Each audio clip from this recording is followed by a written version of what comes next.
Question number 4, इस question को भी टेस्ट के तौर पे रखने वाले हैं, आंसर आप लोगों को देना है। इसका आंसर हम नहीं देंगे क्योंकि ऐसे प्रश्न कई बार करा चुके हैं और ऐसे प्रश्न एग्जाम में हमेशा पूछे भी जाते हैं, ठीक है।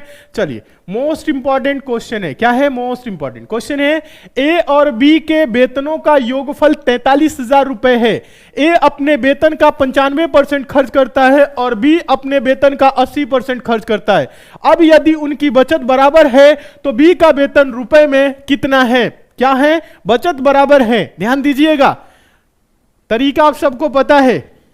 देखिए, ए और बी के वेतन का जो योगफल है, अगर इनकी दोनों का जो वेतन है, इनकम है, जोड़ दिया जाए तो 43,000 रुपए आ रहा है। और बोल रहा है ए अपने वेतन का 95% खर्च कर देता है और बी अपने वेतन का 80% खर्च कर देता है। और जो बचत कर रहे हैं वो क्या हो रहा है? यदि उनकी बचत बराबर है तो बी का वेतन रुपए में कितना है? आसान सा क्वेश्चन है, आंसर दे सकते हैं। बचत बराबर है, ये चीज आपको बता दे रहे हैं, बस इतना पे आप सॉल्व कर सकते हैं, बहुत ही आराम से कर सकते हैं। बहुत अच्छे, वेरी गुड। कुछ स्टूडेंट आंसर दे रहे हैं, समझाते हैं। प्रश्न बहुत ही आसान है, कुछ करने की जरूरत नहीं है। अलग अलग भी आंसर आ रहा है, अलग अलग आंसर नहीं आना चाहिए ऐसे प्रश्न में, और ऐसे प्रश्न हम आप लोगों को कराए हैं। देखिए, ज्यादा कुछ नहीं करना है। ए अपने वेतन का कितना 95% खर्च करता है तो बचाता कितना है? 5%।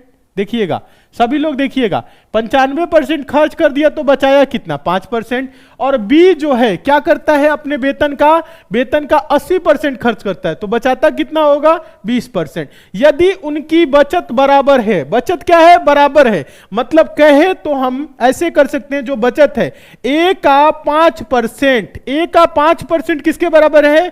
बी के किसके बराबर है? 20% के। यहां तक किसी को कोई समस्या नहीं होनी चाहिए। देखिएगा, ए का 5% बचत और बी के 20% बचत क्या है? बराबर है। यहां से ए और बी का रेशियो आ जाएगा, ठीक है। देखिए, कुछ नहीं करना है, 100 से 100 cancel.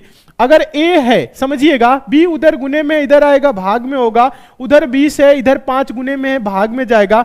5 Ekam 5, 5 choco 20। A by B बराबर 4/1, या हम बोल सकते हैं ए इज टू बी बराबर 4:1। ये होगा। किसी को कोई दिक्कत नहीं होनी चाहिए। इतना आपको समझ में आ गया? अब देखिए, इनका जो इनकम का रेशियो होगा, देखिएगा सभी लोग, आप यहां पे कर सकते हैं 4:1 के रेशियो में टोटल को आप बांट सकते हैं। यहां से इनकम भी निकल जाएगा, क्योंकि क्या है, यहां पे देखिएगा, जो इनका बचत है वो क्या है? किस रेशियो में है? इसी रेशियो में है। अब इसी में क्या करना है? ज्यादा कुछ नहीं करना है। वेतनों का योगफल 43,000 है। हम लोगों से पूछ रहे हैं कि बी का वेतन रुपए में कितना है। बी का वेतन पूछ रहे हैं, कुछ नहीं करना है। बी का वेतन बताने के लिए क्या करना है? बी का जो रेशियो है वो कितना है? 1 के रेशियो में है।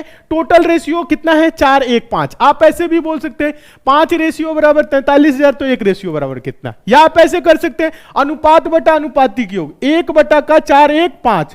5 भाग में 1 भाग बी का होगा, ठीक है। और टोटल कितना है? 43,000, तो गुने करेंगे 43,000। कुछ नहीं करना है, 5 से कटेगा, 5 × 40, 5 × 6 = 30, 8600। यानी जो बी का वेतन होगा वो क्या होगा? 8,600 रुपए। यही आंसर होगा। ऑप्शन नंबर क्या होगा? डी सही होगा। बताएं समझ में आया कि नहीं? जल्दी से कमेंट करके आप सभी स्टूडेंट बताएं समझ में आया कि नहीं। जितने स्टूडेंट आंसर दे रहे हैं ऑप्शन नंबर डी, आप सभी के सभी स्टूडेंट एकदम सही है। चलिए, कमेंट करके बताते रहे आप लोग। हाँ, बहुत अच्छे।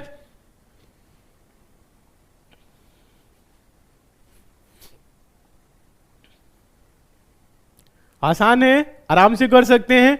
सभी को समझ में आ गया? हाँ। कितना होगा? 8,600 रुपए होगा बी का।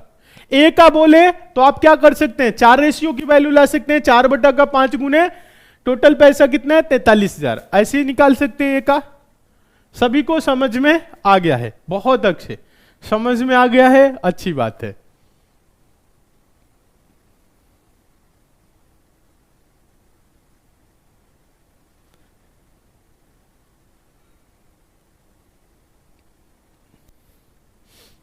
क्वेश्चन नंबर 5 देखिएगा, आसान सा सवाल है, इसका आंसर आप सभी को देना है।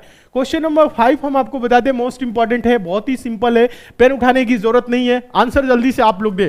क्वेश्चन है साधारण ब्याज की दर पर प्रतिशत में साधारण ब्याज की दर पर कितनी है, देखिएगा साधारण ब्याज की दर कितनी है जिस पर कोई धनराशि 50 वर्षों में स्वयं की 3 गुनी हो जाती है। 50 वर्षों में क्या स्वयं की 3 गुनी हो जाती है। रेट ऑफ इंटरेस्ट क्या है परसेंट में आपको बताना है, 2%, 5%, 4%, 8%। बताएं तो इस क्वेश्चन का आंसर। आसान सा क्वेश्चन है, कुछ करना ही नहीं है। क्या बोल रहा है, कोई धनराशि 50 वर्षों में स्वयं की 3 गुनी, स्वयं की 3 गुनी मतलब 100 रुपए की राशि, देखिएगा 100 रुपए की राशि कितना हो जाए, 3 गुनी होना का मतलब 3 गुना, 100 का 3 गुना क्या होगा, 300 हो जाए। ब्याज बढ़ेगा कितना बताइएगा, ब्याज बढ़ा कितना, 200 रुपए। ब्याज बढ़ा कितना है, 200 रुपए। कितने वर्ष में, 50 वर्ष में। 50 वर्ष में 200 तो एक वर्ष में कितना, 200 बटा 50, rate of interest 4%। Rate of interest क्या होगा, देखिएगा 50 वर्ष में क्या है, देखिएगा यहां पे देखिएगा 50 वर्ष में कितना है, 200 रुपए। तो एक वर्ष में क्या होगा, एक वर्ष में क्या होगा, एक वर्ष में 200 बटा का 50 यानी कि 50 चौको 200, यानी रेट ऑफ इंटरेस्ट क्या होगा, 4%। या आप इसको बेसिक से SI बराबर PRT अपन 100 पे कर सकते हैं। टाइम दिया हुआ है, देखिए ये तो बेसिक तरीका रहा मेथड 1, आराम से कर सकते हैं, कुछ करना ही नहीं है। मेथड 2 की अगर हम बात करें, बेसिक तरीका वो भी है। देखिएगा रेट ऑफ इंटरेस्ट आप लोगों को क्या करना है, बताना है, R बताना है। टाइम दिया हुआ है कितना, टाइम दिया हुआ है 50 वर्ष। मान लेते हैं प्रिंसिपल है 100 रुपए, ये माने हैं, ठीक है, हाँ माना प्रिंसिपल है 100 रुपए, ठीक है। अब देखिए स्वयं की क्या होती है, 50 वर्ष में 3 गुनी हो जाती है, मतलब अमाउंट कितना हो जाएगा, 300 रुपए हो जाएगा। देखिएगा अमाउंट 300 हो गया तो SI कितना होगा, SI बराबर क्या होता है, अमाउंट माइनस प्रिंसिपल, यानी कि मूल, देखिएगा मिश्र धन में से मूलधन घटाएंगे तो 300 में से 100 घटाएंगे तो क्या होगा, 200 रुपए। ये हुआ, इतना सारी चीजें दी हुई है तो आप आराम से निकाल सकते हैं। SI बराबर क्या होता है, SI बराबर PRT अपॉन 100 होता है, ये आप सभी को पता है, सभी को पता है। SI बराबर क्या होता है, PRT अपन 100। सिंपल इंटरेस्ट कितना मिला, 200 रुपए मिला। प्रिंसिपल क्या है, 100 है। रेट ऑफ इंटरेस्ट R बताना है, टाइम दिया हुआ है 50 वर्ष, अपन 100 करेंगे, 100 से 100 कैंसिल होगा, 50 चौको 200, R बराबर क्या होगा, R बराबर 4%। आप ऐसे भी कर सकते हैं लेकिन इतना नहीं करना है, आप सबको पता है, आप सबको पता है ये वाला तरीका, आप इतना ही करेंगे आंसर आएगा। तो क्या आ गया, 4%। ऑप्शन नंबर क्या हो जाएगा, सी सही हो जाएगा। ऑप्शन नंबर क्या होगा, सी सही हो जाएगा, ठीक है। चलिए बताएं समझ में आया कि नहीं, जल्दी से कमेंट करके बताएं। ये मेथड 2 है।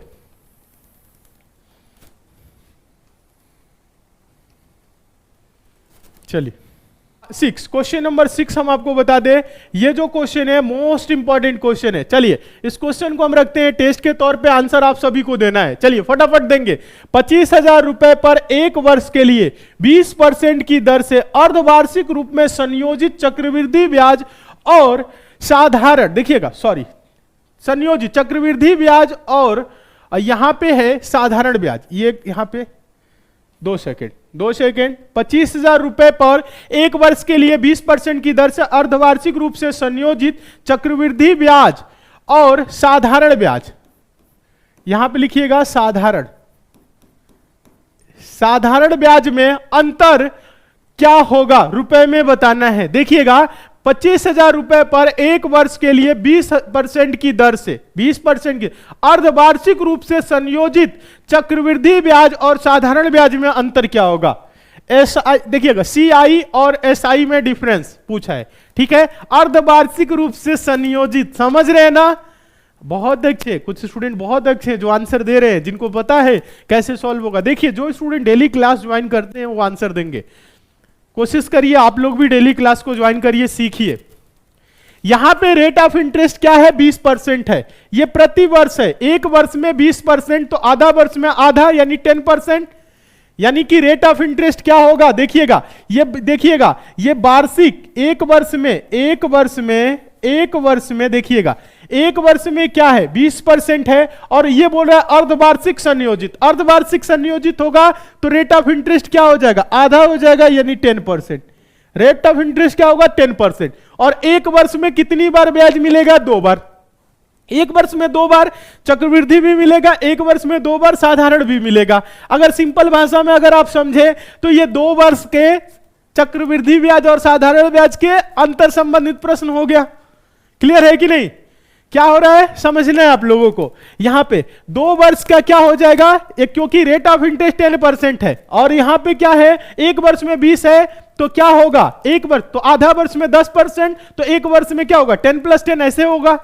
यानी ये क्या हो जाएगा, 2 वर्ष का समझिएगा, आप लोग समझने का प्रयास करेंगे। 2 वर्ष का ये क्या हो जाएगा, क्योंकि एक वर्ष में 2 बार मिलेगा, सभी लोगों को समझने आए, ठीक है। तो ये 2 वर्ष के चक्रवृद्धि ब्याज और साधारण ब्याज के अंतर संबंधित प्रश्न हो गया। और 2 वर्ष के चक्रवृद्धि ब्याज और साधारण ब्याज के अंतर संबंधित प्रश्नों को सॉल्व करने के लिए हम आपको एक फॉर्मूला बताते हैं। क्या बताए थे, D = PR² / 100 का स्क्वायर। क्या बताए थे, D = PR² / 100 का स्क्वायर। ये फॉर्मूला हम आप लोगों को बताए थे। अब यहां से आंसर दे सकते हैं। अंतर पूछ रहा है, प्रिंसिपल कितना है, 25,000 रुपए है। कितना है, 25,000 रुपए है, गुने R रेट ऑफ इंटरेस्ट क्या हो गया 10%। तो 10 का स्क्वायर क्या होगा, 10 का स्क्वायर 100 बटा में 100 का स्क्वायर 100 गुने 100 10,000। ठीक है, 2 0 से 2 0 ये, 2 0 से 2 0 ये, तो D बराबर क्या आया 250 रुपए। क्या आया 250 रुपए। समझ में आया कि नहीं? आसान है, बस थोड़ा सा समझना है। समझ लेंगे तो सॉल्व कर लेंगे, नहीं समझेंगे तो नहीं होगा। हाँ 250 होगा, बहुत अच्छे, एकदम सही। ठीक है, हाँ एक वर्ष के लिए 20% की दर से अर्धवार्षिक रूप से संयोजित होने वाले, अर्धवार्षिक मतलब 6-6 महीने, तो क्या हो जाएगा 10% हो जाएगा। तो ये 2 बार में मिलेगा। ठीक है, तो 2 वर्ष के हम बोल सकते हैं चक्रवृद्धि और साधारण ब्याज के अंतर संबंधित क्वेश्चन हो गया। हाँ फॉर्मूला याद है, तो ये 2 वर्ष के लिए, 3 वर्ष के लिए भी एक फॉर्मूला आता है। वो फॉर्मूला क्या होता है, D = PR² / 100 का स्क्वायर गुने 300 + R / 100। ये क्या होता है, 3 वर्ष के चक्रवृद्धि ब्याज और साधारण ब्याज के अंतर संबंधित प्रश्नों को सॉल्व करने के लिए फॉर्मूला है। ये भी इंपॉर्टेंट है, याद रखिएगा। ये 3 वर्ष वाला है और ये 2 वर्ष वाला है, दोनों को याद रखिएगा। ठीक है, एक जगह नोट करिएगा क्योंकि इस पे डायरेक्ट क्वेश्चन बनते हैं। समझ में आ गया?